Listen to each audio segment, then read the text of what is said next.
Sun-kissed oranges and orange sunsets, sun-bathed oceans and palm-lined beaches. These are the images that conjure up when one thinks of Florida. The warm glow of the orange sun all year round makes the Sunshine State a winter paradise.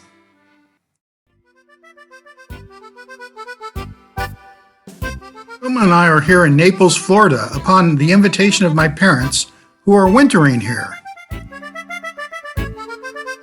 We are astounded by the lavishness of their condo.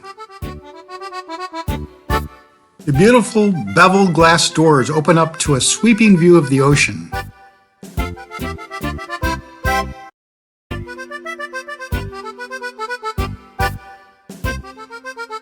This is one of the master's bedrooms where we sleep lulled by the musical waves of the ocean. We bask in this balcony and watch the beach walkers. Or watch the pool fill up as the water shimmers from the midday sun. Mom and Dad's master bedroom, with his and hers bathroom vanities. And a scenic view of the town interspersed with lagoons. Here they love to entertain friends and family. What do semi-retired people like them do? Dad takes an early morning walk into town along the tree-lined streets. Among the trees is the eye-catching banyan tree, looking like a Roman goddess draped in a flowing, sinewy gown. Mom, in contrast to Dad, is a late riser. She goes for a swim at about 9:30 when the pool is still empty. Across the street is a lagoon with an array of pale orange houses with burnt orange roofs, looking modern but with character. Further up is the town hall on a canal. Among the early settlers of Florida are two Italian brothers who went searching for a place like their hometown in Italy. They found this place and called it Naples, after their town. We spent the days in leisurely abandon, enjoying breakfast with an ocean view. We sit at the front row arena to watch the ocean spectacle of colors. One moment, the water scintillates gently in blue pastels. Next moment, it paints a rainbow, from titanium white to variegated aqua to deep cobalt blue. What a feast for the eyes! Meanwhile, what are the good places to eat? Go to Landry's for seafood.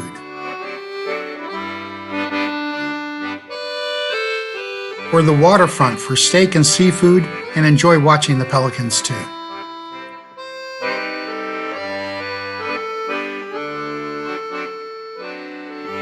While the seagulls are resting their bright orange beaks from fishing, Eric is out there, floating his cares away. This is an uncrowded beach, our beach for a few days. The resident retirees would gently wade in the warm waters and forget their cares as they snore the hours away. Down here at the beach, I can indulge in my favorite pastime, girl watching. Even Vilma allows me, even encourages me to go girl watching, and I like what I see. The day's end unfolds a drama that is unforgettable. The deepening shadows cast gentle silhouettes on the gilded water.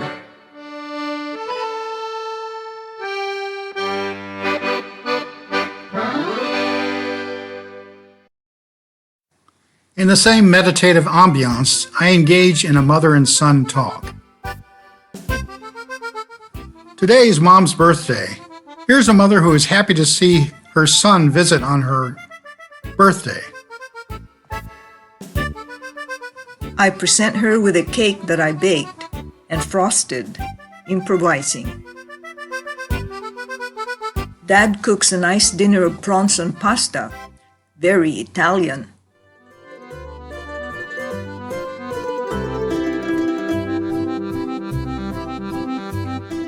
From being the spoiled guest, we leave the luxurious condo to strike out on our own. We want to explore the Florida Panhandle. We see this interesting vegetation over and over again. The pale green moss hanging down from a gigantic oak tree appears ghost-like. This old cabin next to it is undoubtedly haunted. Way up high, the ghost-like moss hangs in stark contrast to the bright orange citruses. This is what Florida is famous for, its oranges, among other things. Look at the size of this orange. Here's a mixture of oranges, tangelos, and tangerines. The morning reveals warm colors in the environment. Here's an orange house, orange plains, orange boats, and a McOrange. We reach the town of Apalachicola. We take a stroll at the wharf, checking out the boat at the berth. Here the ground is profuse with chopped up oyster shells, as much as the sky is profuse with seagulls. This town is famous for oysters.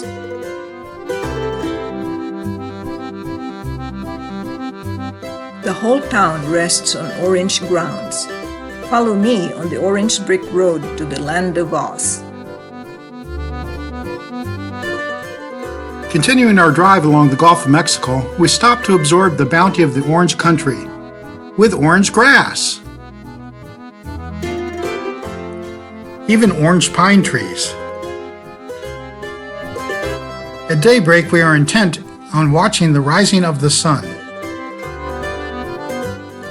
Not an easy task with the trees in the way.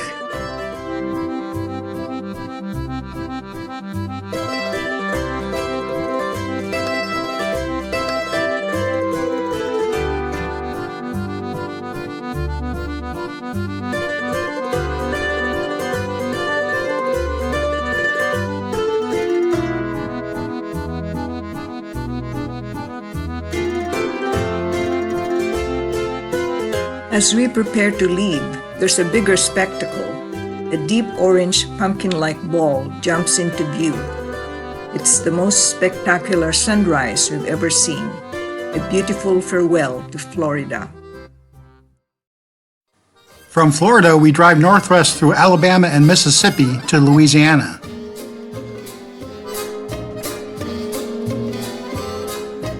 By a stroke of fate, our trip to Louisiana coincides with Mardi Gras. We're here to celebrate our first Mardi Gras.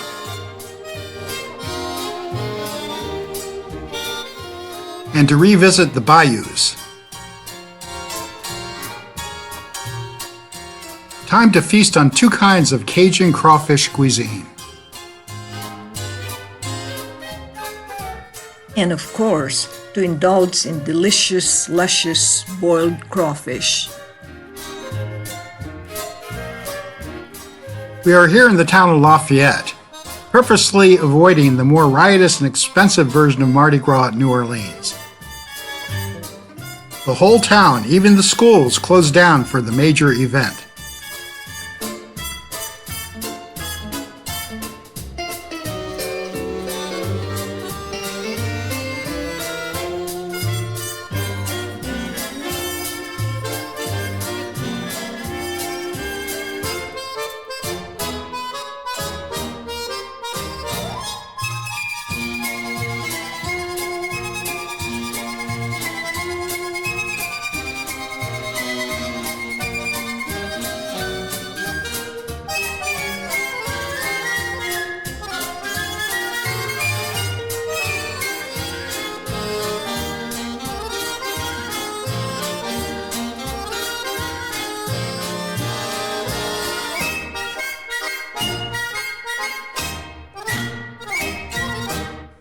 Court jesters throw beads by the dozen.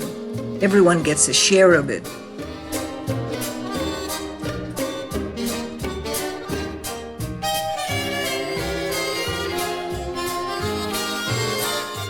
At the king's court, the trombone whirls a jazzy tune, the umpapa perks up the beat and goes fever pitch.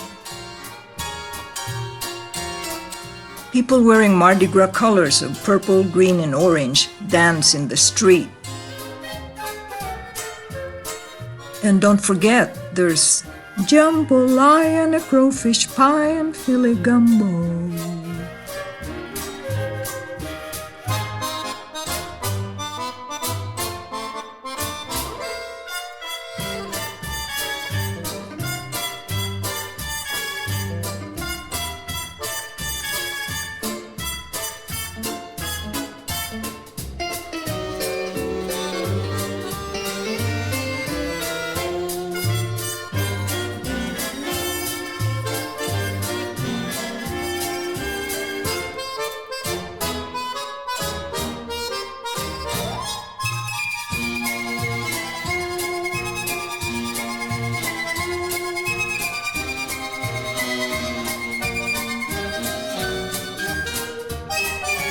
But this is the real queen and the true king of Mardi Gras.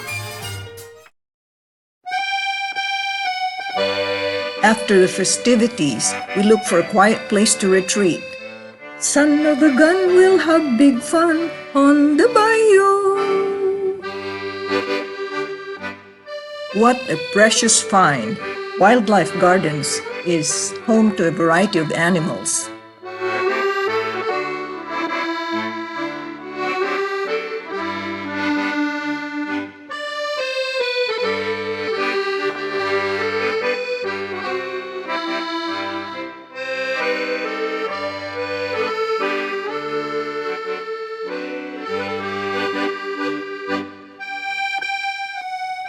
Betty manages the cabins while James carves decoy ducks and butterflies from the wood called tupelo. This is our romantic abode in the middle of the swamp. We spend the night listening to the rain. Water, water everywhere, but we are safe and dry and cozy. At early morning, the sun gives new life to the gardens. Two of the ostriches roam freely around the large property. The deer grazing outside the breakfast room are bottle-fed and tame enough to pet.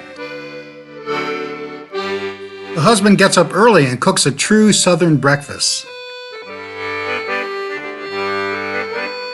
The ham and eggs on biscuits are delicious, but the grits?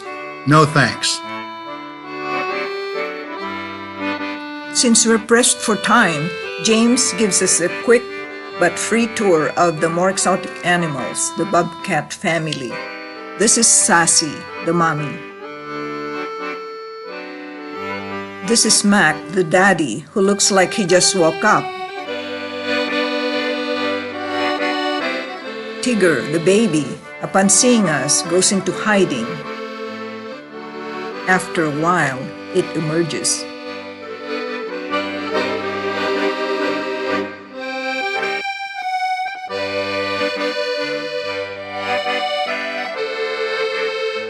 But we'd like to see what other swamps look like. We join Munson Tour in the same town of Houma. All aboard, and here we go. Captain Joey, our guide, explains that the canals were built in the 1800s to float wood. Now they use it for sugarcane. Suddenly, he stops the engine. He whistles a familiar call to his friend. The shy raccoon descends warily from its treetop abode. But it's never too shy for donuts.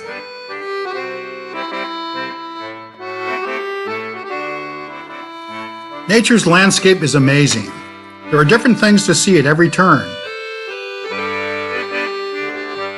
The airy Spanish moss hanging from the trees dominates the place. The moss is used in making pillows and mattresses.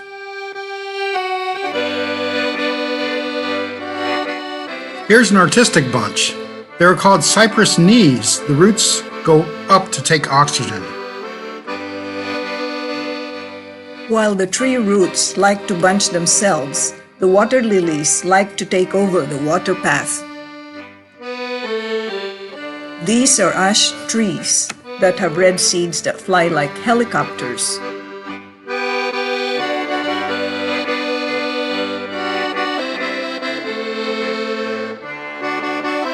The early spring blossoms give life to the winter dead trees.